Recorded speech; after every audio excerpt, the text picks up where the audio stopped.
not a squat and gobble. You have to look them into. Now go sit down and be with you. This is the bow tie capital of Columbia. This is the kind of place where you didn't know you might have been interested in something, but you find a book and you're like, holy cow, this is pretty cool. Like any other city in the United States, Columbia, South Carolina has its fair share of corporate companies. But the small businesses in the Soda City are what separate this city from all the rest. The day I opened the restaurant, turned on the open sign, it was the first day I ever worked in a restaurant. Owner Lloyd Reese and his wife opened the doors of the Blue Cactus on Cinco de Mayo in 1994.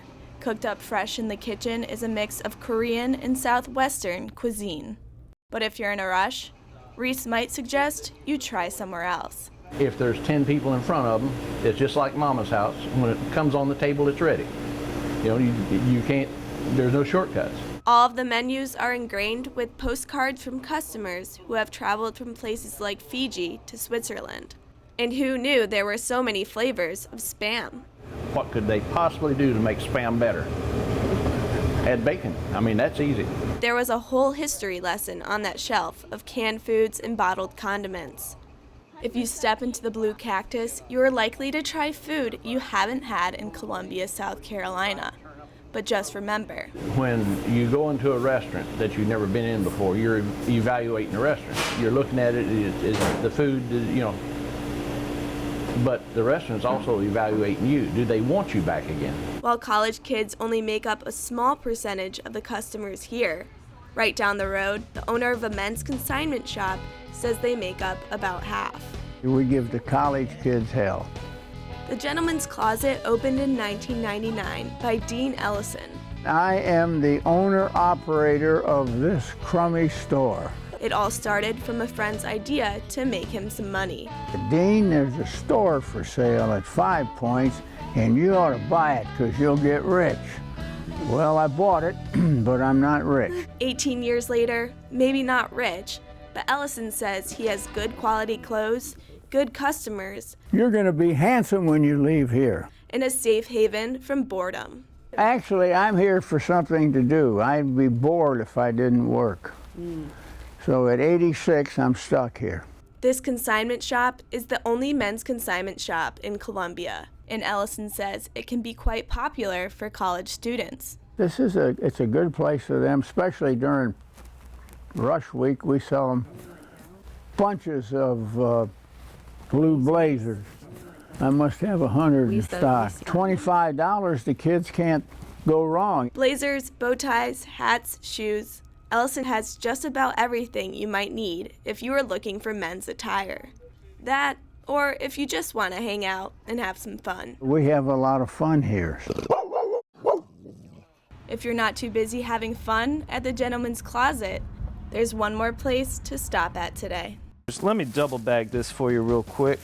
Ed's Editions is a used bookstore just past the Vista, over the bridge into West Columbia, co-owned by Ed Albritton and his wife Irene, but also home to their son Eric. We're kind of just a hole in the wall, seemingly enough until you get in here and see how big we really are.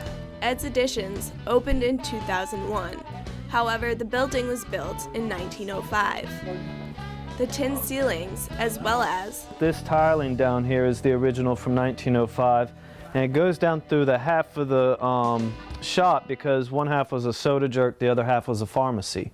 And now it holds almost 40,000 books inside. They have everything from $1 kids book to a $10,000 book if you'd like. Wow. So yeah, plant lore of Shakespeare. This bookstore has a unique assortment of collector's items and rare pieces of literature that has led some pretty rare people inside. Leonardo DiCaprio and the recently deceased Pat Conroy, a major South Carolina writer. One day I was in here and I saw somebody writing in some of my books, and it was Pat Conroy signing all of his books on my shelf, so that was perfectly fine with me. But going into this business, Eric had no intent of making a lot of money, like his father, Ed, told him. If you want to make $1 million selling books, you better start with $2 million. After over 10 years of working in a small business, he says you have a pretty good grasp on the amount of money you will make from it. So you don't get into this business to become super rich. Well, let me put it this way. If men's consignment stores made a lot of money, you'd see more than one. All around the country, small restaurants have been closing just right and left. But for all these small business owners, they have made an imprint in downtown Columbia. Their connection to people here, their passion for their business, after all these years, has remained. And for that, DeSoto City will continue to be a city individual from the rest.